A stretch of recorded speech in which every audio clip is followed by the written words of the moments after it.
The Ardennes, December 16, 1944. Temperature, 20 degrees below freezing. Wind, knife-edged, shrieking through the fir trees like a chorus of ghosts. The snow doesn't fall. It attacks, flung sideways in a blizzard thick enough to swallow sound itself. For a moment the forest seems empty.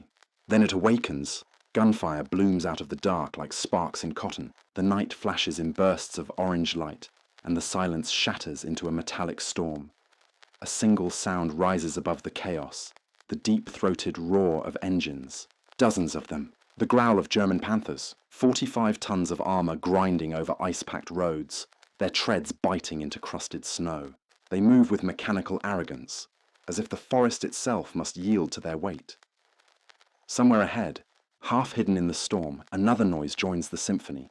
A lighter churn, quicker, almost delicate in tempo, something small, elusive. The Germans see shadows flickering between tree trunks, something with tracks and a low silhouette. One Panther gunner laughs, toy tanks. Then the laughter dies, a flash. One of the Panthers jerks, shudders, and stops dead. No explosion, just silence. A perfect surgical silence, as if the tank had been erased rather than destroyed. Another gunner sweeps his turret across the snowfield, but finds nothing. Only swirling white. By dawn, when the first reports radio in, command refuses to believe them. Panther columns halted by, "What mice?" The message reads like a mistake. And yet, the lead elements of an entire spearhead have gone blind inside the forest. Their targets, American positions, remain invisible and mobile. The narrator, us, looking back through time, watches as dawn drains the color from the landscape. The snow reflects a pale orange from burning fuel. Frozen smoke curls upward in slow motion. The bodies lie still, half buried already beneath falling powder. And there, just beyond the wrecks, the first Chaffee moves, small, angular. Its tracks whisper rather than roar. The gun barrel pivots sleek and short, not the brutish snout of a Sherman, but a compact 75 millimeters, borrowed from aviation design, tuned for balance and efficiency. The tank weighs barely 20 tons, half that of a Panther. Its sides could be pierced by heavy machine fire, but it's fast. Terrifyingly fast for winter terrain. The engine hums. Cadillac twin V8s synchronized like a pair of heartbeats under one chest plate. Exhaust breathes into the frozen air, releasing slow curls of steam. The soldier at the controls is 23 years old. He can't feel his fingers. His gloves are soaked through, and the metal sticks to his touch. He listens to the rattle of the transmission and thinks only of staying moving. Because in this forest, speed isn't style. It's survival. Outside, the forest groans, trees bending under the snow load, snapping like bones. Our camera, our eyes sweep across a ravaged ridge. The perspective widens, revealing the vast sprawl of white rolling hills that carried the last great German offensive, the Battle of the Bulge. At its heart, the Panther tank, Germany's pride, designed to dominate open plains, now trapped in a maze of woods too narrow for its own perfection. Opposite them, a handful of these new lights, the M24 Chaffee, slip through paths impassable to anything heavier. They nip at the flanks, vanish into cover, strike again miles away. To the Germans, the attack seems spectral. The weather hides them, the terrain aids them, and the myth begins. Phantom tanks, gliding through snow that should have swallowed them whole. The historian's tone layers over the imagery, the arithmetic of technological hubris. In war, victory rarely belongs to the biggest or the strongest. It bends toward the one who can adapt.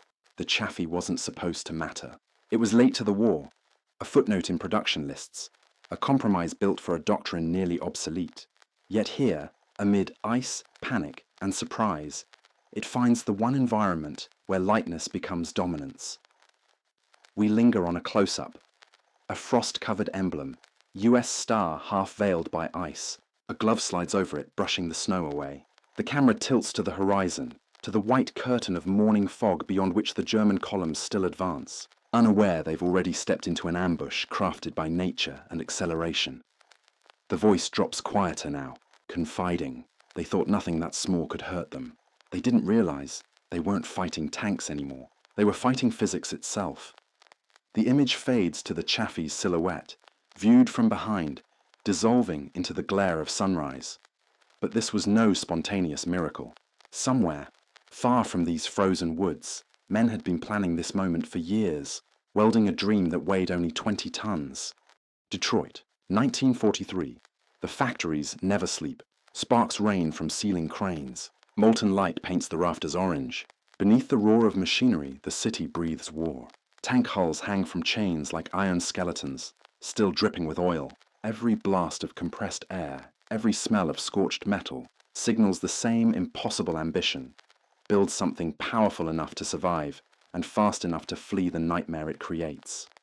But how do you make a miracle out of aluminum and fear? After the winter carnage of Tunisia and Italy, Allied planners face a cruel arithmetic. The Sherman is their backbone. Reliable, mass-produced, proven. Yet scouts keep dying first. The M5 Stuart, their light tank, is relic-thin armor wrapped around a pop gun. Against even a mediocre German 50mm, it's suicide on tracks. So headquarters issues a wish disguised as an order. Design a reconnaissance tank that can spot like a scout, fight like a medium, and run like a sports car. At the Cadillac division, the engineers stare at the memo and laugh. The bitter laughter of men who know what steel weighs. Then they start drawing anyway. Blueprints scatter across desks. Smaller hull, lower silhouette, aircraft-style suspension, a 75mm gun lightened by miracles of machining. A designer named Wellburn sketches curves instead of slabs, hoping aerodynamics can cheat tonnage. Test pilots from tank schools in Kentucky join the meetings, offering bruised opinions and wrist-deep grime. Nobody has the luxury of detachment. Everyone smells like fuel and fatigue. The first prototypes crawl into life that summer. Motors overheat before mile 2. Tracks slough off around corners. Mechanics dive under chassis while the engines still run. They nickname it the gazelle that stumbles. But when the numbers come back, top speed 35 miles an hour, turret rotation near instantaneous, one colonel whispers the word potential. Outside the plant, bus lines disgorge waves of workers, women with tied hair and burn marks on forearms, machinists with hearing gone to hums. They don't know if any of it will work. They only know the war is devouring steel faster than America can forge it. Somewhere across the ocean, boys their age are waiting for something lighter that might get them home, cut to England. Mudfields dotted with half-assembled machines arriving under tarpaulin covers marked T-24 light tank. Crews test fire, logging recoil, counting cracks. The recoil buckles one gun mount clean off. Frost-numbed hands wrestle bolts back in by lantern light. Over weeks of trial and error, the engineers from Detroit cross the Atlantic to see their creation alive in combat colors. A sergeant watching its final shakedown mutters, "She wants to fly before she can walk." Someone replies, "Then we'd better teach her to fly," and she does. Improvements cascade, stronger torsion bars, re-angled armor plates, twin Cadillac V8s sharing a common clutch, the heartbeat pattern that will one day outpace Panthers across Europe. When the reports return to Washington, they're written in the dry grammar of bureaucracy, light tank, M24, approved for production. But paper can't capture the strange beauty of it. A 20-ton paradox, thin-skinned yet defiant, graceful as any warbird. By autumn 1944, factory whistles blow through smoke thicker than morning fog. Boxcars line the sidings like veins feeding a continent. Under blackout orders, crews load the M24s one by one, metal ghosts swallowed by the night. The air smells of diesel and secrecy. Miles away, in the same darkness, German rail yards clank with Panthers being born. Larger, heavier, arrogant. No one on either side knows they're about to meet in the snow. As ship horns moan across the Atlantic docks, crate numbers disappear under tar paint stencils. A worker chalks 3 words on one hull before it's sealed. Speed is life. Engines rev. Cables tighten. The freighters ease from port into fog so thick it erases silhouettes within minutes. Only the vibration lingers, faint, rhythmic, like a twin heartbeat heading for war. Secrecy, after all, is a kind of weapon. Across the channel, the forests wait. Quiet now, but not for long, because every secret eventually meets the cold test of battle. Fog creeps off the Meuse River like smoke over a dying campfire. It's early November 1944, autumn's last breath before winter clamps shut on Europe. The Allied lines stretch thin across Belgium and Luxembourg. Long, confident, almost complacent, the guns have quieted. For the first time in months, the nights are dark enough for men to dream of home. engines idle on muddy fields where the new arrivals, the M24 Chaffies, sit under canvas covers beaded with rain. Their steel smells clean, untested. Inside the briefing tents, cigarette smoke curls above folded maps painted with lines of victory that at last seem permanent. But beyond those maps, deep inside the Ardennes, something stirs. Freight trains whisper east of Cologne, their wheels muffled with grease to hide the sound. Convoys slide through fog-soaked valleys under blackout drapes. Every truck carries fuel, ammunition, desperation. The name of the operation, Wacht am Rhein, Guard on the Rhine. On paper, it sounds defensive. In truth, it's a last throw of dice by a collapsing empire. Hitler's plan is lunacy disguised as audacity. Strike through the forest, split the American and British armies, capture Antwerp, and maybe, just maybe, force a negotiated peace. To pull it off, he hides 500,000 men and more than 1,600 tanks behind the tree line. The Allies don't see it, or they choose not to believe. Inside one American camp near Neuchâteau, the young crews of the new Chaffees go through gun drills by lantern light. Their manuals still smell of fresh ink, pages stiff with damp. They recite procedures in voices shaking from cold, not fear. Across the field, a group of Sherman veterans watch with folded arms and skeptical grins. The newcomer's tank looks elegant, too elegant. Thin armor, small frame. One sergeant calls it a bathtub with a bottle rocket. The laughter carries, echoing off empty hills. But laughter has a short shelf life at the front. When the training turns to sprints, turret to target, engine revs to silence, the Chaffee moves like an animal that's been waiting to run. Its engines purr where the Shermans grunt. Turret spins in a blur. Gun stabilizer holding steady as if the barrel itself balances time. After a few runs, silence replaces the jokes. Curiosity replaces contempt. One lieutenant wipes frost from his mouthpiece and mutters half to himself. It's not armor that wins races, it's nerve. Days stretch into weeks of uneasy calm. Snow begins to threaten. In cafe ruins and half-frozen billets, men gamble chocolate rations on when they'll be home. Dispatch riders bring orders that read more like punctuation marks than warnings. Everyone senses an ending. No one sees a beginning coiling beneath it. Across the lines, German soldiers peer through pine branches, eyes sunken, uniforms faded to ghost green.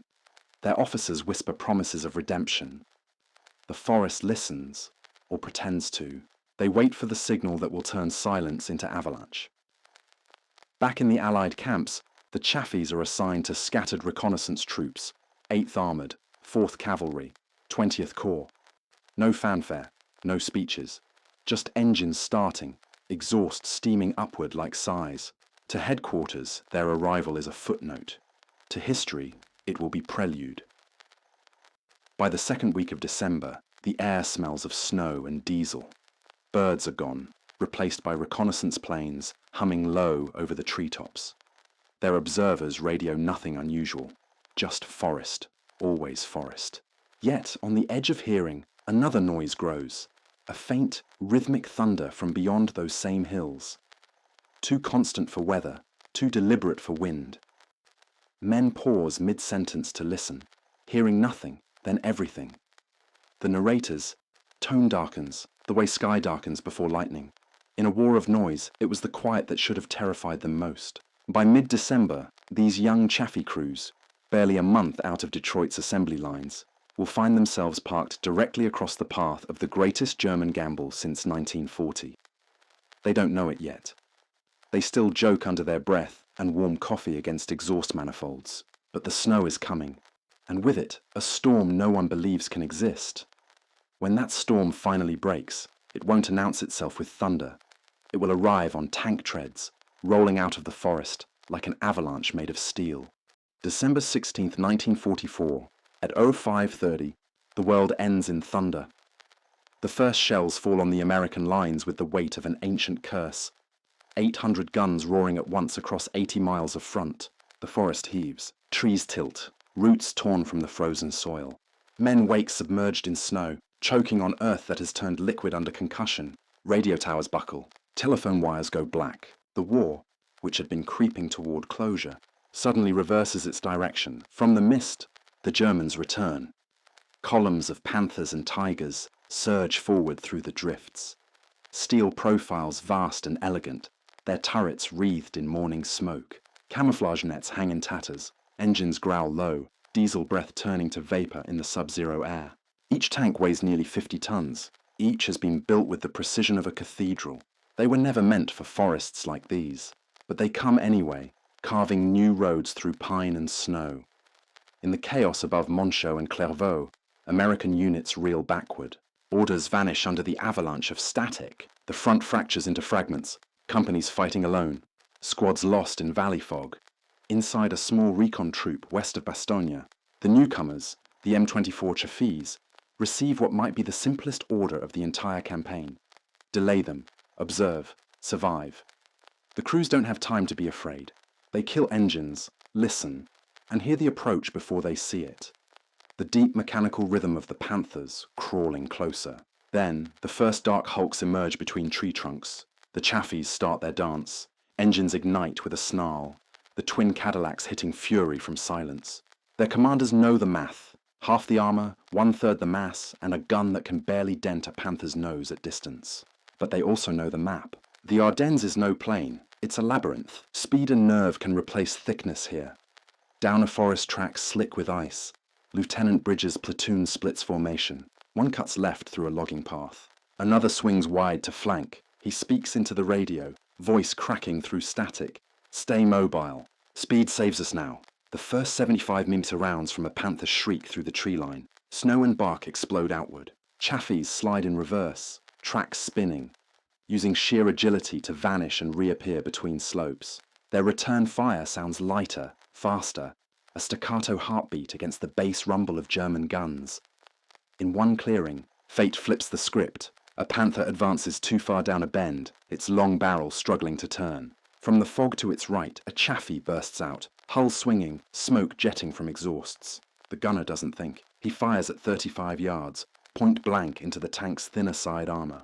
The hit doesn't just wound, it shocks. Flame erupts through the turret vents. The great machine stalls, black smoke coiling upward like surrender.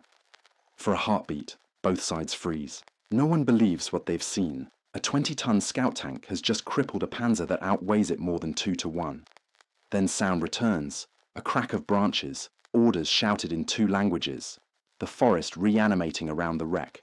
The Chaffee reverses into concealment before the next salvo can find range. Another Panther fires wildly, shells hammering the earth where the lighter tank had been seconds before.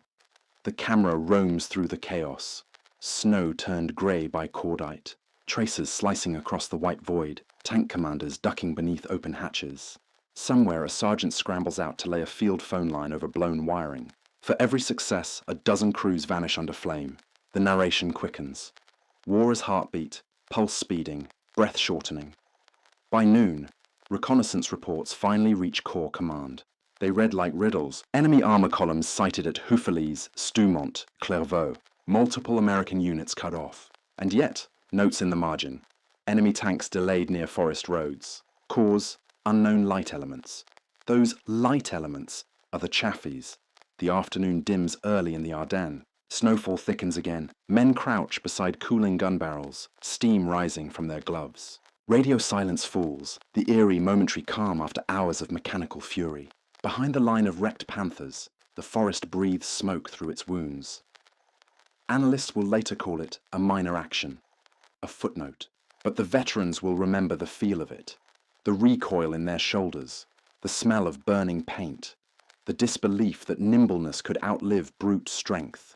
For the first time, the unstoppable armor of the Reich had met an opponent that refused to stand still. As the wind sweeps through the ruined trees, the narrator's voice lowers into reflection. The light tanks didn't survive by power. They survived by movement, and that movement, born of desperation and invention, was about to become the Allied weapon of vengeance. Because once night fell over the Ardennes, the fight was no longer about holding ground, it was about haunting it. Night, December 18th, 1944. The Ardennes has turned entirely black.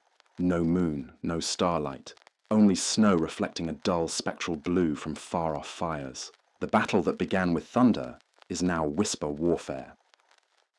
German engines, those Panther and Tiger growls, rumble in the valleys, too big for the forested lanes, their exhaust plumes betraying them like flares. Many grind to a halt, half buried in drifts, their treads clawing at ice until the metal screams. The heavy armour of the Reich is suffocating in the very terrain it hoped to crush, and into that darkness slip the Chafees.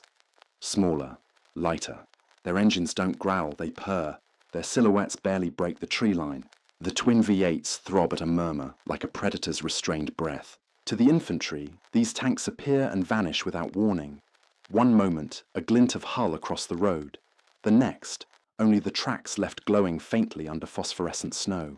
They move singly, in pairs, never a column, always circling back, always hunting. Orders come in bursts over cracked radios. Ambush East Road. Relay to 168th. Evade contact.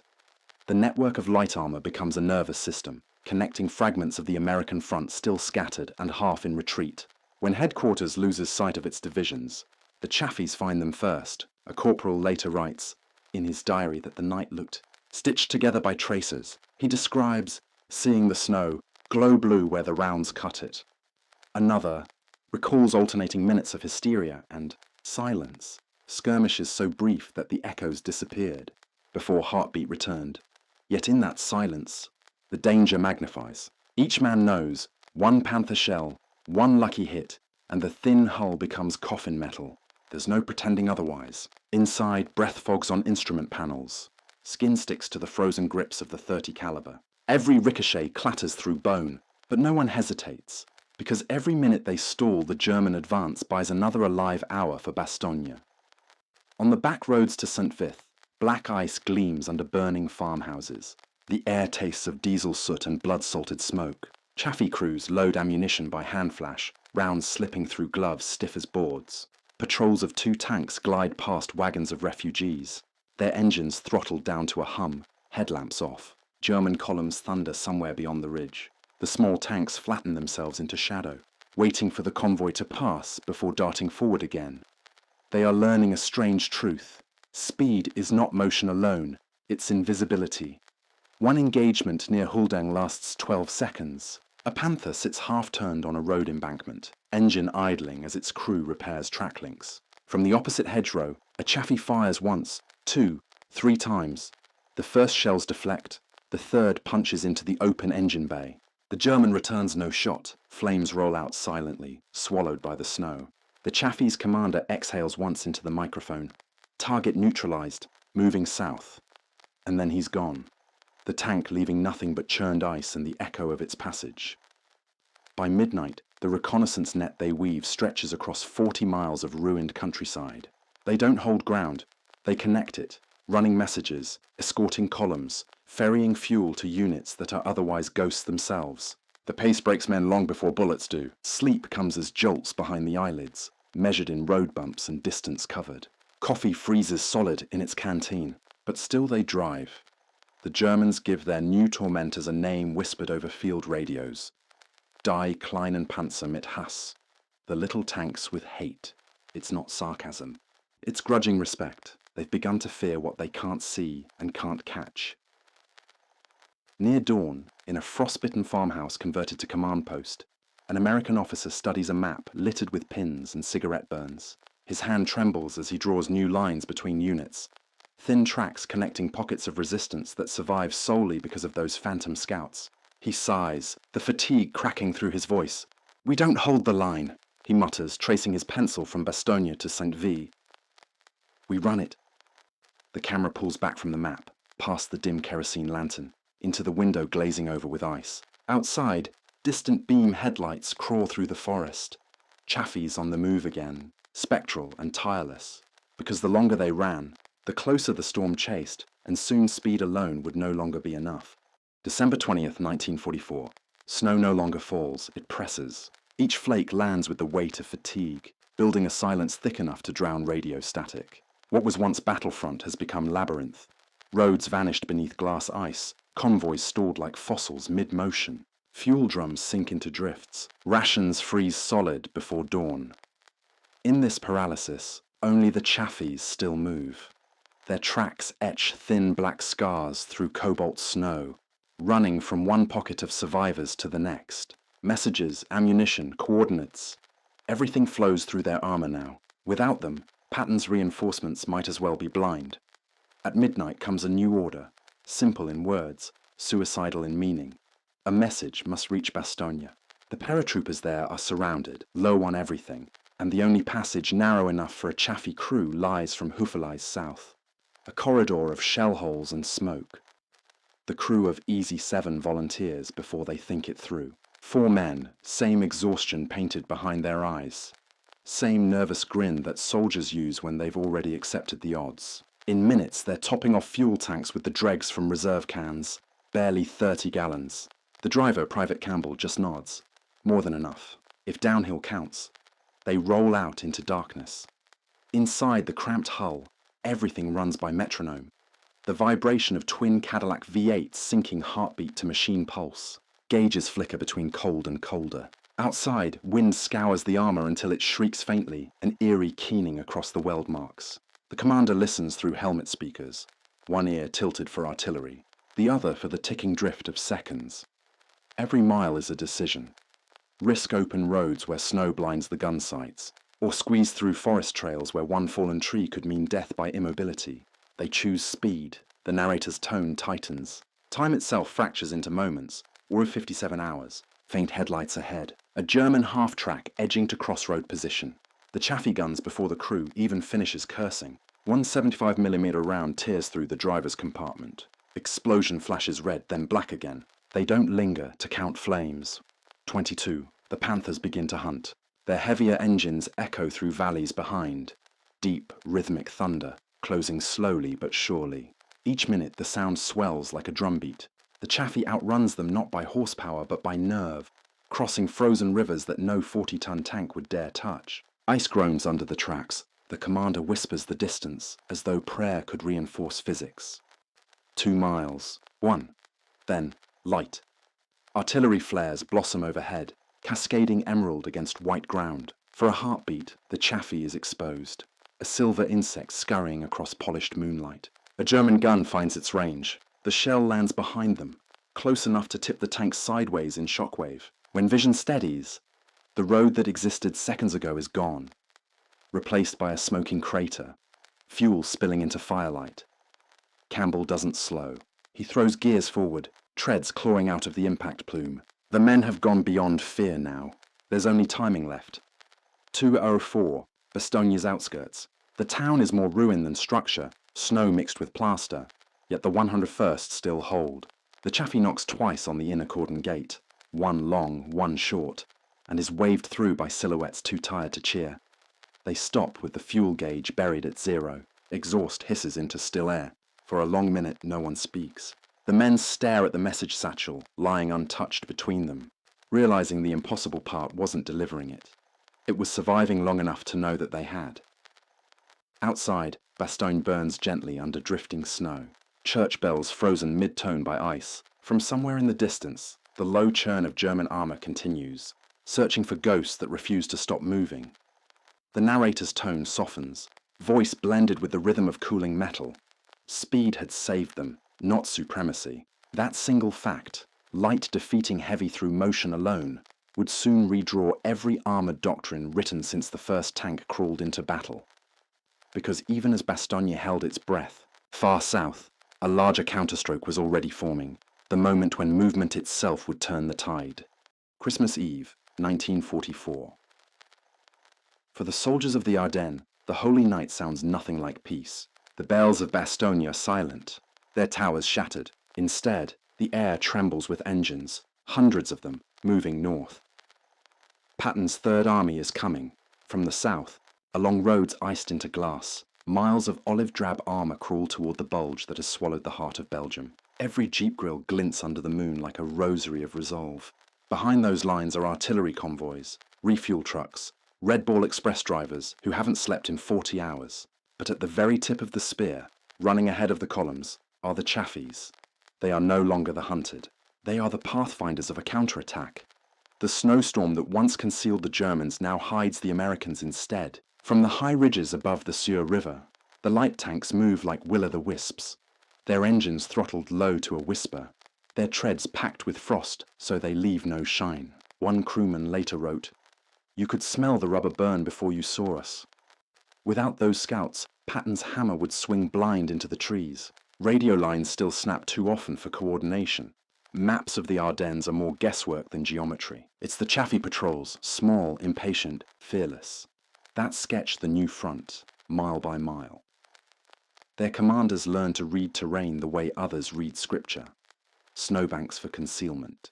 River crossings thin with ice, valleys wide enough to hide Shermans that will follow. The narrator's voice steadies. Analytical now, in tactical manuals, light armor exists to observe, not to engage. Yet in the frozen war of the Bulge, reconnaissance must fight to see. Each discovery comes under fire. Every path scouted costs metal and blood. December 24th, 1400 hours.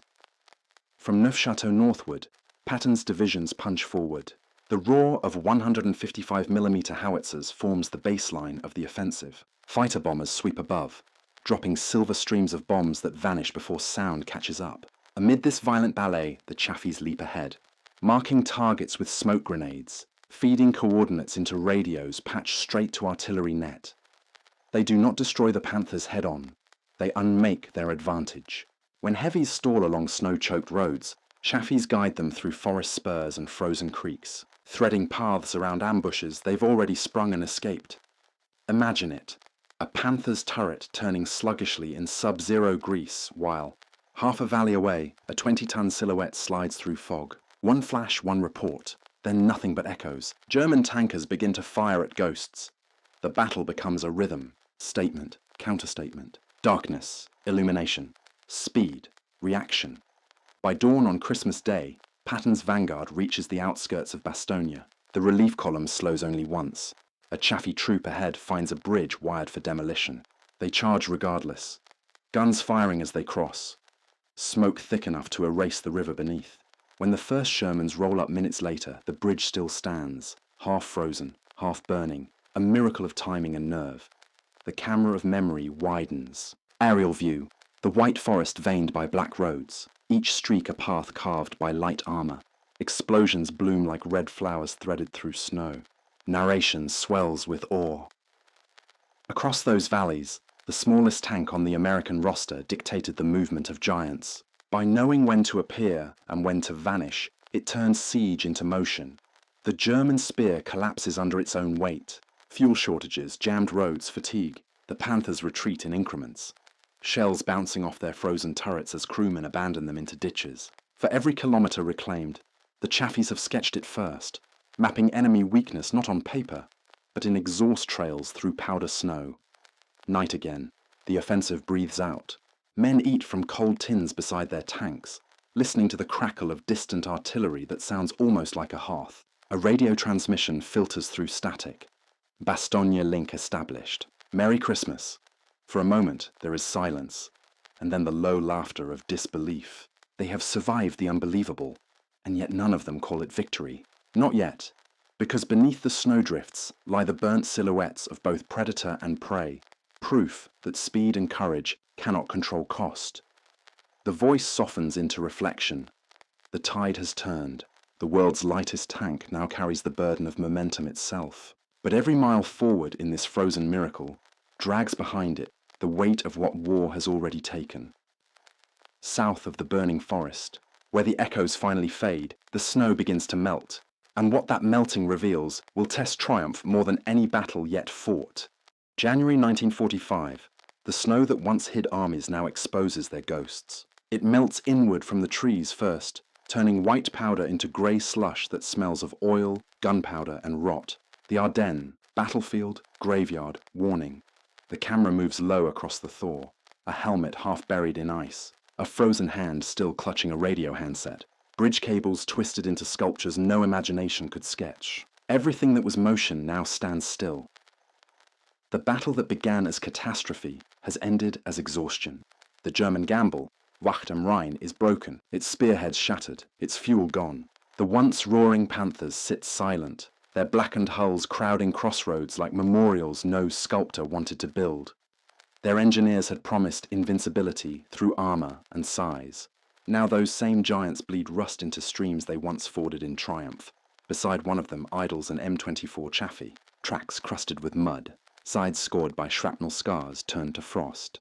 The little machine hums contentedly in the morning hush, its crew staring out across the wreckage not as victors, but as survivors who can't quite believe they made it. In the pale sunlight, the difference between ruin and resilience becomes literal. Two sets of tread marks pressed into the snow, one wide and crushed, belonging to a Panther, the other narrow, agile, still crisp. They intersect once, the light track slicing through the heavy, then diverge forever. Narration slows, measured, reflective, carrying the tone of someone walking through the aftermath rather than announcing it. The battle's arithmetic speaks brutally. 80,000 Allied casualties, nearly 100,000 German, hundreds of tanks surrendered to mud or fire, fuel burned at 1,000 gallons an hour until both sides ran on fumes. And yet, amid that devastation, the smallest element on the field altered the ending. The Chafees had arrived late, in limited numbers, 700 at most across Europe. They weren't the reason victory came, but they were proof that innovation still mattered when courage had nearly burned out. Speed had outweighed weight, flexibility had trumped faith in armor, and the war, a contest of metals, had briefly remembered the men inside them. The camera drifts toward a village no longer on any map, its church roof gone, its river bridge collapsed into the thaw. Children reappear, pulling sleds through puddles the color of smoke. Behind them, lines of tanks, Shermans, Chaffees, rumble slowly west to be refitted, engines issuing the low, steady murmur of industry, rather than battle. Their crews are older than their birthdays suggest, faces sharp from windburn, eyes dulled by seeing too much white that winter. They move methodically, packing ammunition crates, checking road wheels, laughing sometimes, but the laughter lands softly, like snowflakes that no longer stick. The narrator pauses upon the turning of keys, the closing of hatches. Wars measured only by mass forget that momentum is a thing of spirit as much as engine. At the edge of the forest, a corporal lingers before climbing aboard. He glances once toward the dark pines where it all began, the same trees that swallowed comrades, the same ravines now leaking streams that whisper down to the Meuse. For a second, his reflection blurs in a puddle beside a dented German helmet, and he can't tell which belonged to which side. The camera widens, a continent in recovery, scarred, steaming, alive. The turbines of Patton's armies drive onward toward Germany's heartland. Behind them, the Ardennes exhales at last, releasing smoke from its lungs of snow. All that remains is trail marks, the geometry of resolve pressed into melting ground. The narration delivers its final cadence, half statement, half confession. Sometimes history doesn't race toward power, it races toward agility, toward whoever adapts faster, turns quicker, and risks the edge instead of the center. The wind picks up, scattering ashes over thawing mud. Tracks fade, only echoes stay, chains rattling somewhere towards spring. In wars measured by mass, the spirit of speed wins its quiet victory.